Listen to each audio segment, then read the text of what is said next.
Bom, pessoal, bem-vindos à nossa aula número 7 do nosso curso de Sociedades Anônimas. Hoje a gente vai falar sobre acordo de acionistas. Nas últimas duas aulas, a gente falou sobre os direitos e obrigações dos acionistas de sociedades anônimas. E hoje a gente vai falar sobre um instrumento que, por excelência, é a forma, uma das formas, né, pelas quais os acionistas podem dispor sobre esses direitos e sobre a forma de cumprimento das suas obrigações. Bom, então, para a gente começar aqui a aula de hoje, o que é o acordo de acionistas? Em primeiro lugar, ele é um contrato como qualquer outro. Então, ele atrai para si todo aquele regime dos contratos, né, disposto no Código Civil. Então, todas as regras do Código Civil a respeito dos contratos se aplicam aqui. Mas o acordo de acionistas é um contrato com algumas especificidades, por isso que ele também se sujeita, além dessas regras gerais do Código Civil, ao disposto na Lei dos SA, especificamente no artigo 118, que é o artigo da Lei dos SA que fala especificamente sobre esse acordo. Bom, a gente já viu em algumas das nossas aulas passadas que o instrumento, né, o documento que rege toda a vida da companhia é o Estatuto Social. Então, o Estatuto Social ele é como se fosse, fazendo um paralelo aqui, como se fosse a Constituição, né? Assim como o Brasil, qualquer país tem a sua Constituição, a sociedade anônima tem o Estatuto Social, que obviamente se sujeita à lei dos SA, mas é o documento fundamental da companhia, que dispõe sobre, enfim, o funcionamento e a estrutura que a companhia vai ter. O acordo de acionistas, ele se sujeita ao disposto no estatuto. Então, os dois documentos têm que ter alguma coerência. Mas, pelo fato do acordo de acionistas ser um documento que determina como que as disposições do estatuto e da lei vão ser cumpridas e como que os direitos previstos no estatuto, né, os direitos dos acionistas previstos no estatuto e na lei vão ser exercidos, parte da doutrina, assim, uma doutrina majoritária, né, caracteriza o acordo de acionistas como um acordo parasocial, ou seja, um acordo que orbita o estatuto social e com ele se comunica em muitas das suas disposições. Mas se a gente fosse construir uma hierarquia, né, das normas que regem a companhia e, enfim, a relação dos acionistas entre si com a companhia, nós teríamos primeiro a lei das SA, né, obviamente, se sobrepõe a todas as outras normas. E aí você tem a norma interna fundamental, que é o Estatuto Social, e embaixo do Estatuto Social, sujeito a ele, você tem o acordo de acionistas, que é o acordo que rege o relacionamento entre os próprios acionistas, né? Bom, então, de forma assim, resumida, o que o acordo de acionistas geralmente endereça? Duas coisas. Acordos de bloqueio, que são acordos sobre a transferência de ações, então acordos que dizem respeito a regras de, das transferências de ações entre os acionistas e para terceiros, e acordos de voto, que também são chamados de acordos de comando, ou seja, acordos que vão reger como que os acionistas exercem o seu direito de voto. Então, quando a gente teve a nossa primeira aula, salvo engano, a primeira aula de ações, eu falei para vocês que nas sociedades anônimas, a regra geral é da livre negociação das ações, né? Diferente do que você tem, por exemplo, na sociedade limitada, onde a admissão de novos sócios necessita da aprovação de 3/4 dos sócios já estabelecidos, enfim, tem aquelas limitações para a entrada de novos sócios. Nas sociedades anônimas, a regra geral é que cada acionista tem liberdade para negociar as suas ações da forma que entender melhor. Pode vender, pode, enfim, comprar novas ações, pode manter as ações, não fazer nada com elas se quiser, enfim, pode onerar as ações, isso tudo os acionistas das sociedades anônimas têm liberdade como regra. Só que tem duas exceções. Primeira exceção é que, na companhia fechada, o estatuto social pode estabelecer limitações à transferência de ações. A segunda exceção é que o próprio acordo de acionistas pode sujeitar as partes do acordo a determinadas restrições com relação à transferência das ações de sua titularidade. Então, aqui vale aquele princípio da relatividade dos contratos, né? Os contratos fazem efeito, o contrato, o acordo de acionistas faz efeito entre os acionistas, né? Então, se tem algum acionista da companhia que não seja parte do acordo, eventuais restrições de transferência de ações contidas no acordo não se aplicam a esse acionista que não é parte, né? Então, nesse aspecto, o princípio da relatividade dos contratos se mantém aqui no acordo de acionistas também. Sendo que existe uma pequena exceção a esse princípio da relatividade dos contratos no acordo de acionistas, que é a efetividade, a eficácia, né, do acordo de acionistas com relação à companhia. E é aqui que essa definição de acordo de bloqueio e acordo de voto é relevante. Pelo seguinte, quando a gente lê o caput do artigo 118, isso fica mais claro. O caput diz o seguinte: os acordos de acionistas sobre compra e venda de suas ações, preferência para adquiri-las, exercício do direito a voto ou do poder de controle, deverão ser observados pela companhia quando arquivados na sua sede. Então, o que o caput está falando? O caput está falando que o acordo de acionistas, ou seja, o contrato celebrado entre acionistas da companhia, quando arquivado na sede da companhia, ele tem eficácia perante a companhia, ainda que a companhia não seja parte, com relação a dois pontos. Primeiro ponto, a compra e venda de ações, né, com o acordo de bloqueio, que é acordo sobre a transferência de ações que os acionistas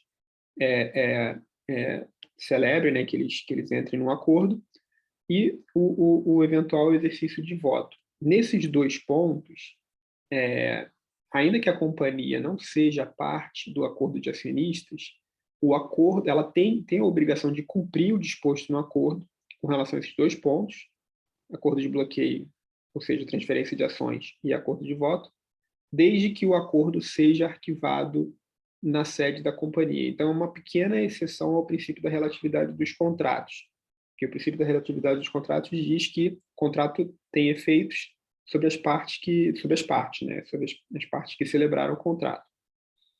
Aqui, a gente tem uma hipótese em que o acordo de acionistas, enquanto contrato, pode vincular a companhia, ainda que ela não seja parte signatária do acordo, desde que o acordo seja arquivado na companhia e apenas com relação a esses dois pontos: os acordos de bloqueio sobre transferência de ações e os acordos de voto sobre o exercício de voto pelos acionistas. Fora esses dois tipos de acordo, o acordo de bloqueio e o acordo de voto, os acordos de acionistas, como eles são contratos, né, eles podem dispor sobre qualquer outro assunto que os acionistas queiram incluir lá no contrato, né, desde que o objeto seja lícito, né, que vale aquela regra geral de que você pode contratar desde que o objeto seja lícito. Então, se os acionistas quiserem, por exemplo, estabelecer regras sobre futuros projetos da companhia, futuras parcerias com terceiros, eventuais obrigações, por exemplo, de não concorrência, se um acionista sair da companhia, deixar de ser acionista da companhia, obrigações de confidencialidade, todas aquelas outras coisas que geralmente se inclui no contrato de acionistas, pode ser incluído no acordo, perdão, e aí a gente considera que são matérias, entre aspas, né, matérias atípicas, porque não são nem acordo de bloqueio, nem acordo de voto. Estritamente falando, como esses acordos adicionais, né, não são acordos de bloqueio, nem acordos de voto, em tese a companhia não seria obrigada a observar essas disposições, né, ainda que o acordo seja arquivado na sede, porque o caput do artigo 118 da Lei dos SA diz que a companhia só é obrigada a observar os acordos sobre transferência de ações e sobre o exercício de voto. Mas o que acontece na prática é que os acionistas pedem que a companhia também assine o acordo de acionistas, né, como parte interveniente, para que a companhia também se vincule a essas outras disposições que não são estritamente um acordo de bloqueio ou acordo de voto. Mas, assim, o fato é que o acordo de acionistas ele pode prever outras coisas que não sejam necessariamente relacionadas à transferência de ações ou ao exercício de voto pelos acionistas, desde que o objeto seja lícito, enfim, todos os requisitos, né, de contratação sejam observados. Bom, cumprimento aqui, próximo item do nascimento, cumprimento de acordo de acionistas é o que a gente acabou de falar, né? Quando o acordo é arquivado na sede, a companhia ela se torna, né, vinculada, ela é obrigada a observar os acordos de bloqueio e os acordos de voto que são celebrados entre os acionistas, ainda que ela não seja parte do acordo. E os acionistas eles precisam indicar um representante daquele bloco de acionistas vinculado pelo acordo. E aí o representante ele pode ter duas funções, né? O que o parágrafo 10 diz é que os acionistas vinculados pelo acordo, eles devem indicar um representante para se comunicar com a companhia, para prestar esclarecimentos ou informações sobre o acordo. Então, como a companhia é obrigada a observar o acordo com relação às eventual acordo de bloqueio ou acordo de voto, a companhia precisa entender o que está escrito naquele acordo e o que os acionistas pretenderam contratar, né? Se tiver alguma disposição que não seja clara, a companhia precisa perguntar para alguém para ela saber exatamente o que ela tem que cumprir. E aí esse representante tem essa função de esclarecer perante a companhia os pontos que não tenham ficado claros no acordo e fornecer eventuais informações que a companhia precise para dar efetividade àquele acordo que foi arquivado na sua sede. Mas o representante os acionistas vinculados por acordo, eles também podem indicar um representante para proferir o voto daqueles acionistas vinculados pelo acordo nas assembleias gerais. Então, é isso que o parágrafo 7º diz. Faz alusão, né? O mandato outorgado nos termos de acordo de acionistas para proferir em Assembleia Geral Especial voto contra ou a favor de determinada deliberação poderá prever prazo superior ao constante do parágrafo 1º do artigo 126 dessa lei, que, salvo engano, é o artigo que fala que os mandatos têm que ter prazo de 1 ano. Mas, enfim, então você pode ter um representante dos acionistas vinculados pelo acordo para falar com a companhia, né, um representante perante a companhia, você também pode ter o representante indicado para proferir o voto dos acionistas na Assembleia Geral. Esse representante pode ser a mesma pessoa ou pode ser pessoas diferentes, né? O escopo de atuação desse é diferente nessas duas situações.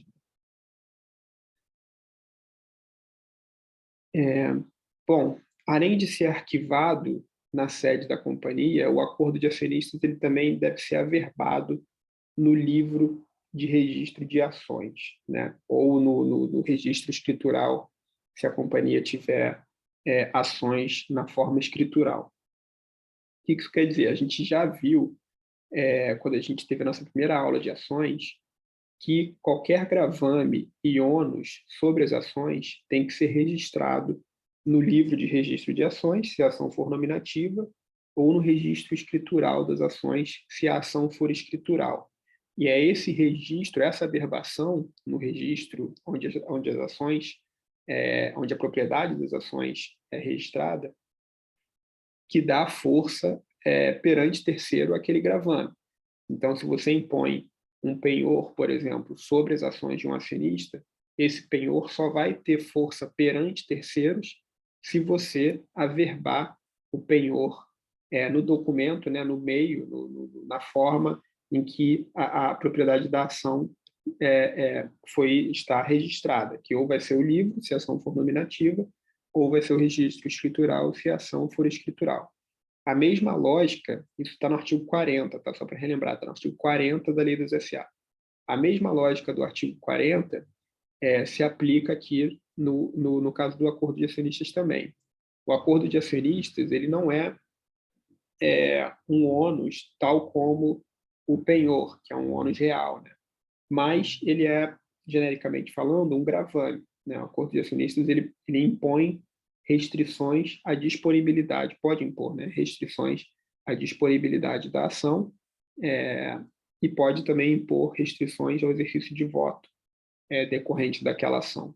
Então, é um gravame e, como gravame, ele tem que ser registrado no livro de registro de ações ou no registro escritural para que tenha força perante terceiros. Se você não averbar o acordo no livro ou no registro escritural, o acordo não é válido? Não, ele é válido, ele continua sendo válido porque, como contrato, ele sempre vai ser válido entre as partes, né? Princípio da relatividade dos contratos. Aqui a gente está falando de eficácia perante terceiros. Então, se você não averbar a existência do acordo no livro ou no registro escritural, conforme o caso, a consequência dessa não averbação vai ser que aquele acordo não vai ter força perante terceiros. E, obviamente, que isso pode, em algumas circunstâncias, limitar a efetividade, né, do acordo. Bom, oponibilidade perante terceiros. O artigo 1º fala que as obrigações ou ônus decorrentes dos acordos de acionistas somente serão oponíveis a terceiros. Ah, não, isso aqui foi o que a gente acabou de falar. Depois de averbados nos livros. Então, esse que a gente acabou de falar, deixa eu só ver o parágrafo 4º. As ações averbadas nos termos desse artigo não poderão ser negociadas em bolsa ou no mercado de balcão. Esse é um ponto importante. O que o parágrafo 4º está falando? Um acordo, quando ele vincula ações de emissão da companhia, essas ações elas deixam de circular no mercado. Por quê? Primeiro, porque elas estão gravadas com ônus, né, com gravame das limitações do acordo. Segundo, porque dentro desse acordo pode existir um acordo de bloqueio também que restringe a circulação dessas ações. Então, na medida em que essas ações ficam vinculadas a um acordo específico, elas não podem ser negociadas em bolsa da mesma forma que as outras ações que estão livres. Isso significa que as ações não podem ser vendidas, que elas não podem ser negociadas? Elas podem, elas só não podem ser negociadas da mesma forma que as ações que estão livremente circulando no mercado, porque elas estão presas ali, é como se elas estivessem presas ao acordo. Então, elas só podem ser negociadas na Bolsa de Valores, no mercado de valores imobiliários, observadas as restrições daquele acordo de acionistas. Então, o que muitas vezes acontece é que, para que essas ações possam ser negociadas, o acordo de acionistas ou ele é rescindido, ou ele ou se diminui, né, se restringe a quantidade de ações que o acordo vincula, porque o acordo de acionistas, isso é importante também, ele não vincula necessariamente a figura do acionista, ele vincula a ação, né? Então, você pode ter um acionista, por exemplo, que tem todas as suas ações ordinárias vinculadas ao acordo de acionista, mas tem ações preferenciais que estão circulando no mercado. Ou você pode ter um acionista que tem lá as ações presas no acordo de acionistas, mas compra e vende ações no mercado que estão livres em circulação. Então, você pode ter uma situação de um acionista que ele tem ações presas no acordo e tem ações também que estão em circulação no mercado.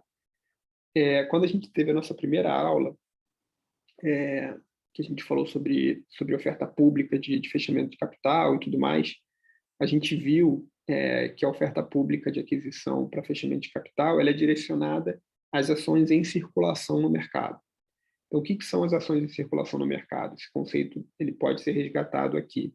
As ações em circulação no mercado são aquelas que não estão vinculadas a acordo de acionistas, que não são ações do controlador, que não são ações de administradores da companhia, ou seja, são ações que estão sendo negociadas no mercado por acionistas minoritários, por investidores, etc. Então, as ações que estão vinculadas ao acordo de acionistas, elas não são ações que a gente considera ações em circulação. E é isso que o parágrafo 4º aqui está falando, né? Que as ações que estão presas no acordo, elas não podem circular na bolsa porque elas estão presas, elas estão ali vinculadas àquele compromisso que o acionista fez.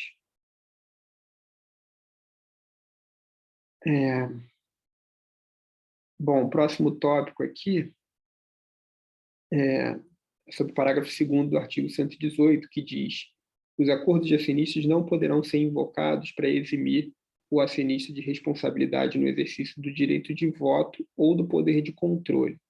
O que esse parágrafo está dizendo? A gente viu na última aula, ou na aula anterior, antes dessa, quando a gente falou sobre as obrigações de acionistas, que os acionistas têm a obrigação de proferir os votos, seu voto, né, sempre no melhor interesse da companhia, e que tem algumas hipóteses, existem algumas hipóteses de impedimento de voto, de voto que não pode ser proferido porque o acionista tem conflito de interesse, tem lá a definição mais abrangente de voto abusivo. Então, o exercício do voto ele é direcionado, né? Ele tem que ser proferido sempre no interesse da companhia. O que o parágrafo 2º está dizendo é a existência de um acordo de acionistas não elimina esse dever de proferir o voto no melhor interesse da companhia. Por que o artigo 118, parágrafo 2º, precisa dizer isso? Porque o acordo de acionistas ele pode vincular o voto. O que isso quer dizer?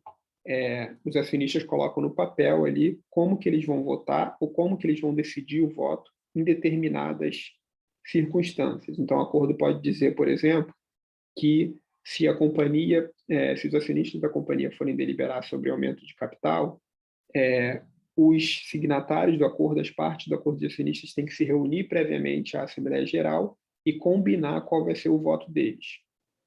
E o que eles decidirem nessa reunião prévia vai vincular todos os acionistas, inclusive os que discordaram da decisão tomada. Então, vamos supor, você pode ter um acordo de acionistas vinculando 4 acionistas, 3 deles decidem votar favoravelmente ao aumento de capital que vai ser deliberado no dia seguinte, na Assembleia Geral da companhia, e um desses 4 acionistas decide não aprovar o aumento de capital. Só que ele foi vencido porque os outros 3 decidiram seguir com o aumento.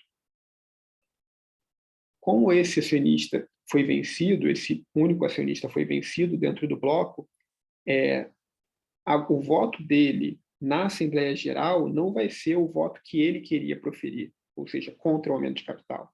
O voto dele vai ser o voto que os outros acionistas decidiram em sua maioria, ou seja, a decisão a favor do aumento de capital. Então, por isso que a lei faz alusão ao voto em bloco, né? A formação de um bloco de voto. Porque os acionistas, eles decidem primeiro qual é a posição que eles vão tomar, eles tomam essa decisão de forma coletiva, por maioria qualificada, o que quer que o acordo de acionistas disponha, e essa decisão, ela vincula a todos os acionistas, inclusive aqueles dissidentes, né, que pensem de uma forma contrária. Então, pode existir uma hipótese em que o acionista vota na Assembleia Geral de uma forma diferente daquela que ele acha que é a correta, porque ele foi vencido pelos outros acionistas no âmbito de uma reunião prévia, conforme disposto no acordo de acionistas. O que a lei dos SA está falando é, ainda que você, acionista, tenha sido vencido nessa discussão com as outras partes do acordo de acionistas, o que vale é o voto que vai ser proferido na Assembleia Geral. Então, ainda que um acionista seja forçado a votar na Assembleia Geral de uma forma distinta daquela que ele acha mais correta, ele ainda assim pode ser responsabilizado por esse voto. E o acordo, nessas hipóteses, não vai eximir o acionista de uma possível responsabilização se o voto for considerado abusivo. Pode parecer uma situação um pouco absurda, porque, assim, nessa situação que eu acabei de descrever, o acionista meio que fica sem saída, né? Ou ele descumpre o acordo e vota na Assembleia em desconformidade com o acordo de acionistas, ou ele vota na Assembleia e corre risco de ser responsabilizado porque ele está proferindo um voto que ele não acredita que seja o mais correto. Mas a forma mais adequada de se resguardar contra esse risco é dispor corretamente sobre como que o voto em bloco vai ser proferido no âmbito do acordo de acionistas. Então, o acordo de acionistas tem que prever as matérias em que o acionista, né, pode ser vencido na votação em bloco, e ela tem que fazer exceção às matérias em que o acionista não pode votar de acordo com a sua crença, né? Aqui a gente não precisa entrar nesses detalhes, mas existe uma discussão na doutrina sobre dois tipos de voto diferentes. Um voto em que o acionista exprime a vontade dele, que a gente chama de voto de vontade ou declaração de vontade, e um voto em que o acionista não exprime a vontade dele, mas ele exprime, ele manifesta uma visão da realidade. É o que a gente chama de voto de vontade, de verdade, ou declaração de verdade. Um exemplo prático e que sempre é dado: votação sobre aprovação de contas do administrador. Em tese, o acionista ele não pode escolher reprovar ou aprovar uma demonstração financeira conforme a vontade dele. Porque se as demonstrações financeiras da companhia estiverem corretas, ainda que o acionista não concorde com o seu conteúdo, ele deveria votar favoravelmente à aprovação delas, porque é um voto de verdade. Ele está ali constatando se um documento é adequado, de acordo com as normas contábeis ou não. Então, ele não pode querer que o documento seja um documento inadequado se o documento for adequado. Então, toda essa dinâmica é o que está por trás do parágrafo 2º do artigo 118, que resumidamente diz: acionista, não importa se você votou de uma certa maneira na Assembleia Geral, porque você era obrigado a votar em função de acordo de acionistas. Se você se obrigou, é porque você quis se obrigar. Então, se você negociou mal o acordo de acionistas, o problema é seu. O acordo de acionistas não pode ser utilizado por você para se eximir da responsabilidade que você tem pelo voto que você profere na Assembleia Geral. Então, é mais ou menos por aí que o parágrafo 2º, que a regra do parágrafo 2º quis, né, construir, e a mesma lógica se aplica ao poder de controle, sendo que eu acho que a gente não precisa aqui, a gente não deve falar muito sobre poder de controle agora, porque isso é objeto da próxima aula, então eu não quero adiantar um assunto que a gente ainda não falou. Bom, a execução específica no caso de descumprimento.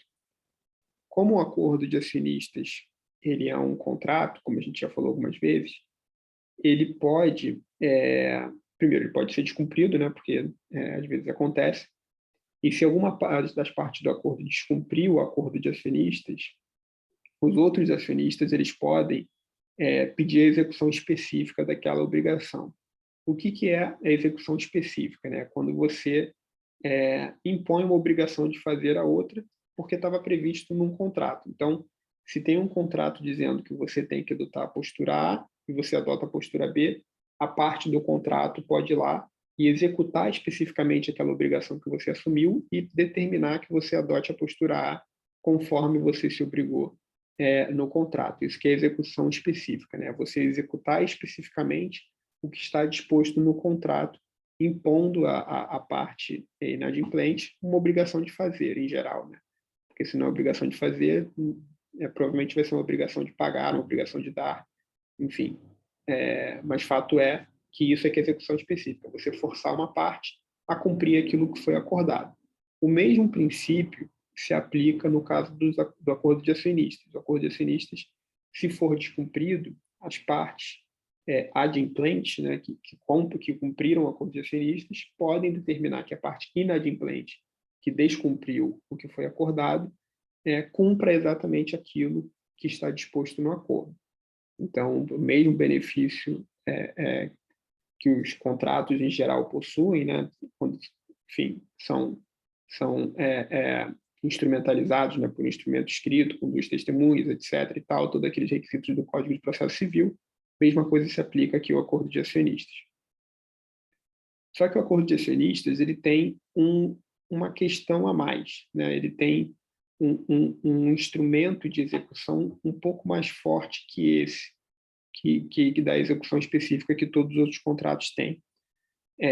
E o que é isso? Do que eu estou falando? Estou falando do que está disposto nos parágrafos 8º e 9º do artigo 118, que estabelecem mecanismos de autoexecução do contrato.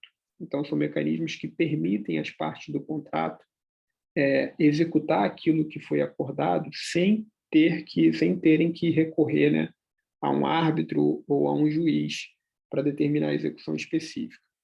O que o parágrafo 8º, os parágrafos 8º e 9º dizem? O parágrafo 8º diz: o presidente da Assembleia ou do órgão colegiado de deliberação da companhia não computará o voto proferido com infração de acordo de acionistas devidamente arquivado.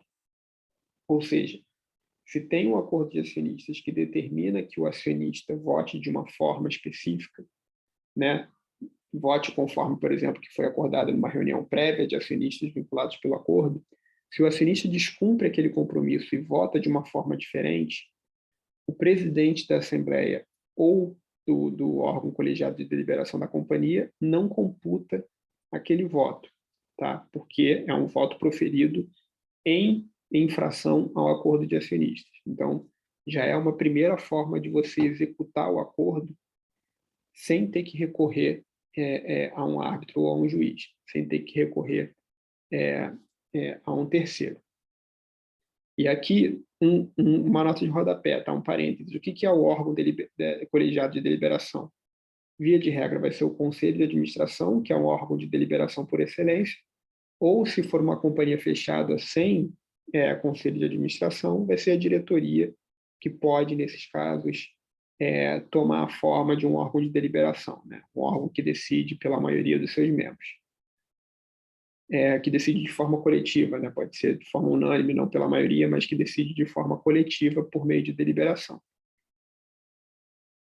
E a Assembleia Geral é onde os acionistas decidem, né? Então, é o foro onde os acionistas tomam suas decisões.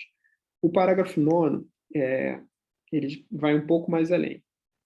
Ele diz: o não comparecimento à Assembleia ou às reuniões dos órgãos de administração da companhia, bem como as abstenções de voto de qualquer parte de acordo de acionistas ou de membro do Conselho de Administração eleitos nos termos de acordo de acionistas, assegura à parte prejudicada o direito de votar com as ações pertencentes ao acionista ausente ou omisso e, no caso de membro de Conselho de Administração, pelo conselheiro eleito com os votos da parte prejudicada. Para resumir uma redação um pouco truncada, o que o parágrafo 9º está dizendo? O parágrafo 9º está dizendo se você tem um acordo de acionistas, vinculando acionistas a votar de uma determinada forma, ou vinculando administradores a votar de uma determinada forma, se aquele acionista ou aquele administrador não comparece à Assembleia, não vota conforme ele se comprometeu a votar, ou se abstém de votar, os acionistas prejudicados, ou seja, aqueles que estão lá para votar da forma como eles acordaram, eles podem suprir o voto do acionista ausente e votar em seu lugar. A mesma coisa numa reunião de um órgão colegiado de deliberação da companhia, que seja o Conselho de Administração ou a diretoria.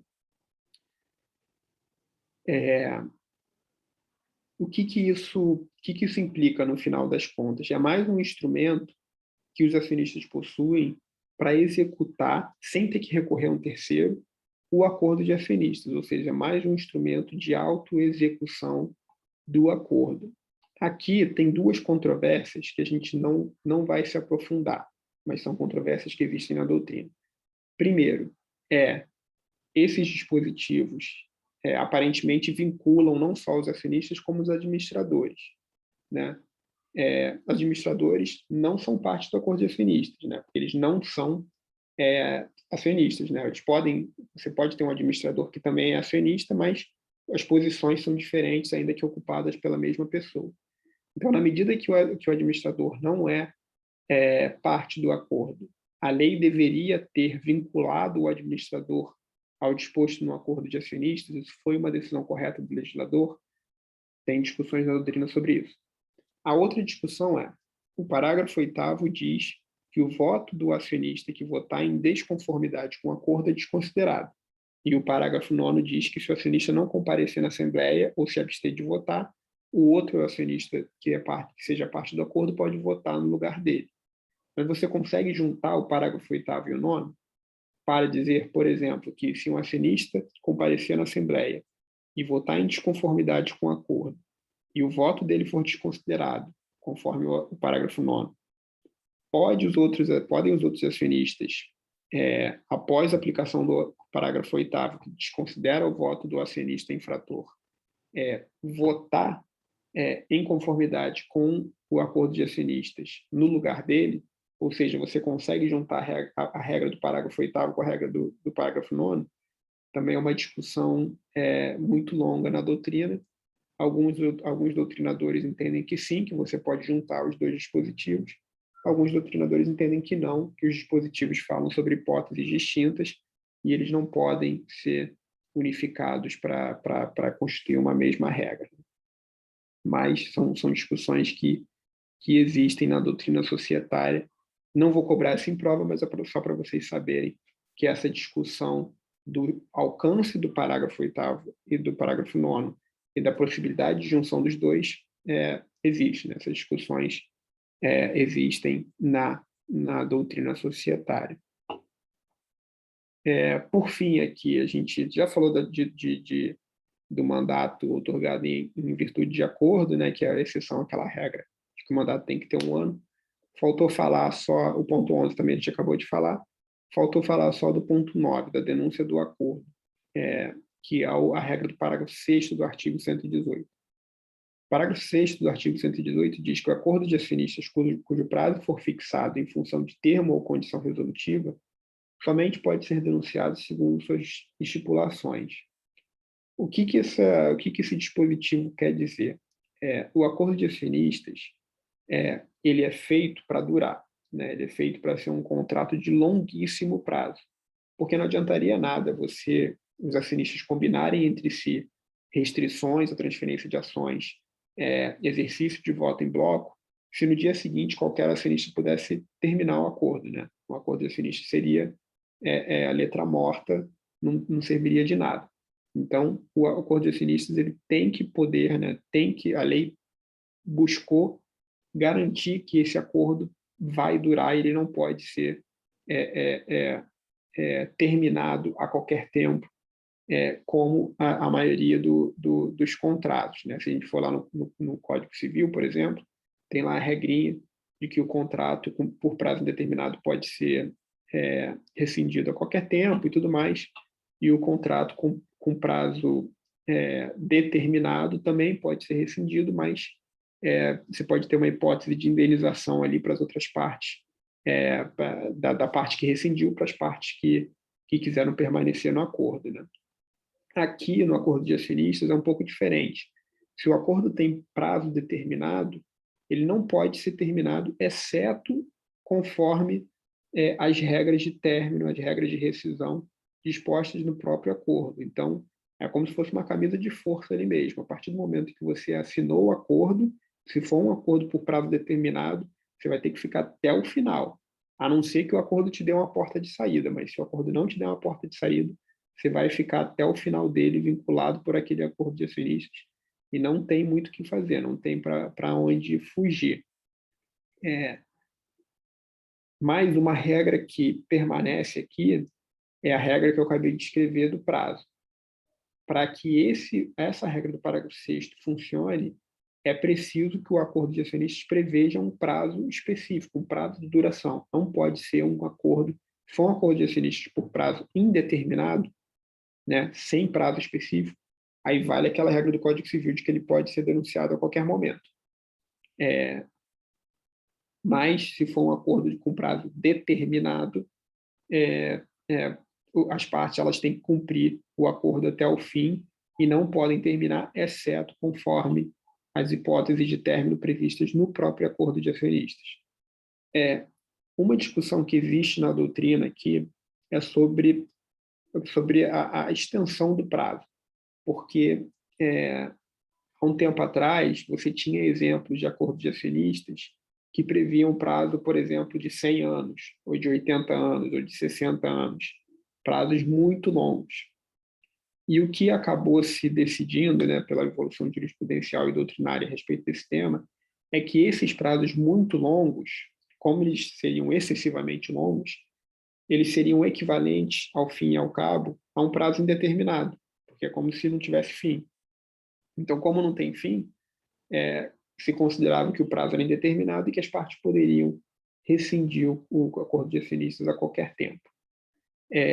Para resolver isso, o que se convenciona na prática, e isso acabou sendo aceito pela doutrina e jurisprudência, é que o acordo de acionistas pode ter um prazo de, no máximo, 20 anos. Então, 20 anos é o prazo máximo que um acordo de acionistas pode ter de vigência. Óbvio que essa vigência pode ser renovada, né? Enfim, se as partes concordarem e tudo mais, mas o prazo máximo de acordo é de 20 anos.